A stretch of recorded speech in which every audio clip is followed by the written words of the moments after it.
বক্তব্য নাই কোথাও। উনি কোথায় আছেন, আত্মগোপনে আছেন, না মানবিমান করে আছেন, কোথাও তার হদিস পাওয়া যাচ্ছে না। আমরা যতটা শুনি, উনি উপদেষ্টা পরিষদ সবার সাথে দেখা সাক্ষাৎ দিচ্ছেন না, বেশ গুরুত্বপূর্ণ উপদেষ্টার সাথে উনি কথা বলছেন না, এবং এনসিপির নেতাদের সাথে উনি দেখা দিচ্ছেন খলিলুর রহমান, আশিক, এরকম কিছু লোকজনের সাথে। আপনার কাছে কোনো খবর আছে? না, ধন্যবাদ বারি ভাই। আমার কাছে বিশেষ কোনো খবর নাই। তবে দেখেন, ইউনূসের কথা যখন তুললেন, ইউনূসের সম্পর্কে যখন চিন্তা করি, প্রথম কথা হলো ইউনূস যা কিছু চালাচ্ছে বাংলাদেশে, এগুলা এগুলা চিন্তা করলে আমার হাসি পায়। কিন্তু আবার যদি পুরো জিনিসটাকে আমাদের ইতিহাসের প্রেক্ষাপটে দেখি, বাংলাদেশের যা কিছু ভালো ছিল সেগুলোর প্রেক্ষাপটে দেখি, এবং ইউনূসকে যেহেতু সারা বিশ্ব চিনে, সেটার প্রেক্ষাপটে যখন দেখি, তখন আমার কাছে শুধু একটা জিনিসই মনে হয়, গত ১০০-২০০ বছরে মানবতার উপর এমন একটা অভিশাপ, ইউনূসের মতো অভিশাপ মানবতার উপর আর কোথাও বর্ষিত হয় নাই। এই অভিশাপটা বাংলাদেশে আসলো, একটা দরিদ্র দেশ, সেই দেশটাকে শেখ হাসিনা কত কষ্ট করে, আপনি জানেন, আপনার দর্শকরাও জানে, দেখেন এই দেশটা ছিল একেবারে একটা লিস্ট ডেভেলপড কান্ট্রি ২০০৯ সালে। সেখান থেকে শেখ হাসিনা দিনে ১৮ ঘন্টা ২০ ঘন্টা পরিশ্রম করে এই দেশটাকে একটা মধ্যমায়ের দেশে পরিণত করেছে। এই মধ্যমায়ের বাজেটের আগে অর্থমন্ত্রী প্যারিসে যেতেন। আগে প্যারিস কনসোর্টিয়ামে মিটিং এ ঠিক হতো বাজেটে তারা কে কত টাকা দিবেন। জি, সাইফুর রহমান সাহেব পর্যন্ত এই প্রথা ছিল, বিএনপির ফাইন্যান্স মিনিস্টার।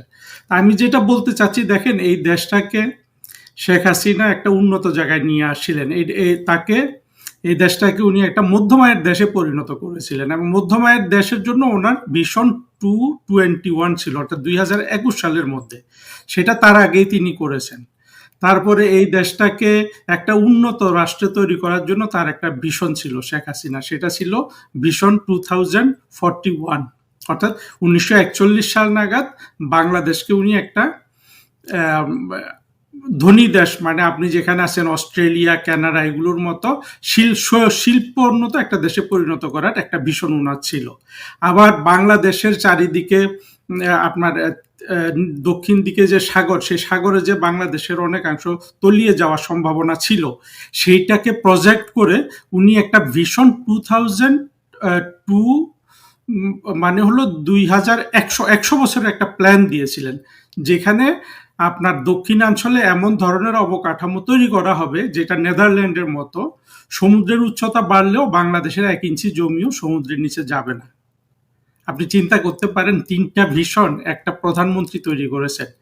সেই দেশটাকে ইউনূস আজকে কোথায় নিয়ে গেল? সেই দেশে আজকে অর্থনীতি নাই, সেই দেশে আজকে আইন শৃঙ্খলা নাই, সেই দেশে আজকে দেখেন কত নোংরা নোংরা ভাষায় এই যে লোকগুলা গালিগালাজ করতেছে, তরুণরা, ছাত্ররা, যারা পড়াশোনা করার কথা, যাদের বিশ্ববিদ্যালয়ে থাকার কথা, কলেজে থাকার কথা, অথবা কোনো একটা পজিটিভ কাজে থাকার কথা, সেই ছেলে মেয়েগুলো আজকে সব রাস্তায়। এরা বিএনপির, এরা এনসিপির, এরা ইউনূসের, তারা তো একই একই গোষ্ঠী। এরা চাঁদাবাজি করছে, এরা আপনার কি অশ্লীল অশ্লীল গালিগুলা দিয়ে ওরা স্লোগান দিচ্ছে। এই গালিগুলা কে শিখিয়েছে? পিনাকি শিখিয়েছে। কে শিখিয়েছে? ইলিয়াস শিখিয়েছে। চিন্তা করেন, একটা দেশকে কত দিক থেকে নিচে নিয়ে আসা হলো। সেই দেশের কোনো স্বপ্ন নাই আজকে, কোনো ধরনের ভবিষ্যৎ নাই। সেই দেশের এত খারাপ অবস্থা করার পরে ইউনূস যে এখনো টিকে আছে, এটাই তো ইউনূসের সৌভাগ্য। অবশ্যই ইউনূসের মতো এই ধরনের অর্থগৃহ্ণ স্বার্থপর লোকজন এর বেশি কিছু করতে পারে না। আপনি দেখবেন, আজকে আপনি বলছেন সে হয়তো কথা বলছে না, সে কি করছে না করছে আমরা জানি না, কিন্তু এটুকুন জানি সে যাদের সাথে মিশছে বলে আপনি বললেন, সেই খলিল, রজার খলিল, কিংবা এই যে আশিক, আশিক কি একটা বাচ্চাটা, চিন্তা করেন, ইংরেজিতে কথা বলতে পারে, তাকে এনে বসিয়ে দিল যে তুমি এটা দেখো। সে কি করলো, ৪-৫০০ কোটি টাকা খরচ করে বিরাট একটা অনুষ্ঠান করলো। প্রতিটা দেশের মুচি, পান দোকানদার, বিড়ির দোকানদার, তারপরে চা দোকানদার, আপনার কসমেটিক ব্যবসায়ী, হ্যাঁ, আপনার ফেরিওয়ালা, এদেরকে এনে 200-300 মানুষ এনে সে এটাকে নাম দিল কি যে সে 4,000 কোটি টাকা আনবে বিদেশি বিনিয়োগ। আমরা তো জানি, আমি বারবার বলেছি, যতদিন ইউনূস থাকবে, যতদিন 2024-এর জঙ্গিরা বাংলাদেশের ক্ষমতায় থাকবে, জঙ্গিদের সহযোগী কোনো প্রতিষ্ঠান বা কোনো রাজনীতি দল, সেটা বিএনপি হোক যাই হোক, এরা যতদিন বাংলাদেশে থাকবে ততদিন বাংলাদেশে একটা ফুটও পয়সা বিনিয়োগ আসবে না, যদি না কোনো নগদ গ্যাস কূপ ওরা খনন করতে পারে, সেখানে শুধু আনতে পারবে, আর কোনো ধরনের শিল্পে কোনো ধরনের বিনিয়োগ বাংলাদেশে হবে না। এই অবস্থায় ইউনূস আজকে বাংলাদেশকে ফেললো তার শুধু নিজের স্বার্থের জন্য। তার নিজের স্বার্থ কি ছিল? সে বিভিন্ন রকমের ফাইন্যান্সিয়াল ক্রাইম করত, অর্থ পাচার করত, আপনার কর ফাঁকি দিত, হাজার হাজার কোটি টাকার কর সে ফাঁকি দিয়েছে, হাজার হাজার কোটি টাকা সে বাংলাদেশ থেকে বিদেশে পাচার করে দিয়েছে। আপনি দেখেন, আওয়ামী লীগের মন্ত্রী এমপিদের নামে আমরা শুধু এই কথাগুলো শুনেছি, কিন্তু বাংলাদেশের সবচেয়ে বড় ফাইন্যান্সিয়াল ক্রিমিনাল কিন্তু ইউনূস। এটা বাংলাদেশের সবাই জানে, কিন্তু কেউ এটা স্বীকার করতে চায় না। কারণ হলো ইউনূস জঙ্গিদের সাথে আছে। এই ইউনূস যে এখনো বেঁচে আছে, এটাই ইউনূসের লাক কপাল। তবে ইউনূসের মতো এই ধরনের ইবলিশ, যাকে আমি বারবার বলছি যে একটা মানবতার উপর শত্রু, শুধু বাংলাদেশের উপর না, বাংলাদেশের উপর শত্রু হতো যদি সে বাংলাদেশের হতো, সে তো আসলে সারা বিশ্বে পরিচিত, সারা বিশ্বের মানুষকে সে হতাশ করেছে। কারণ হলো আজকে দেখেন, এই যে আমি জানি না আপনার এখানে কথাটা বলার সুযোগ পেয়েছি কিনা, এই যে তাকে যে প্রেসিডেন্ট ট্রাম্প যে একটা চিঠি লিখলো মিস্টার ইউনূস বলে, দেখেছেন এই চিঠিটা কি অপমানজনক ভাষা ব্যবহার করেছে। সে অন্যান্য দেশের প্রধানমন্ত্রী বা রাষ্ট্রপতিদের বলেছে mister president, mister prime minister, ইউনূসকে সে ডক্টর ইউনূসও বলে নাই, বলেছে মিস্টার ইউনূস। হ্যাঁ, এই পরিমাণ অপমান করে তাকে চিঠি লেখে। কারণ কি? সে জানে আসলে ইউনূস একটা ডাকাত। এই তো এত বড় একটা ডাকাত যে সে যে বেঁচে আছে, এটাই তো তার সৌভাগ্য। সে তারপরে তারপরে আপনি কিভাবে বলবেন যে সে এর সাথে তার সাথে দেখা করছে না? আমি নিশ্চিত ইউনূস কিছুদিন চুপচাপ আছে, কিন্তু সে ষড়যন্ত্র করে যাচ্ছে। কারণ যাদের কথা বললেন আপনি, একটা তো আশিক তো আসলে একটা বাচ্চা টাউট, অল্প বয়সে পোলাপান টাউট হয়ে গেলে যা হয়, ওই ছেলেটা তাই।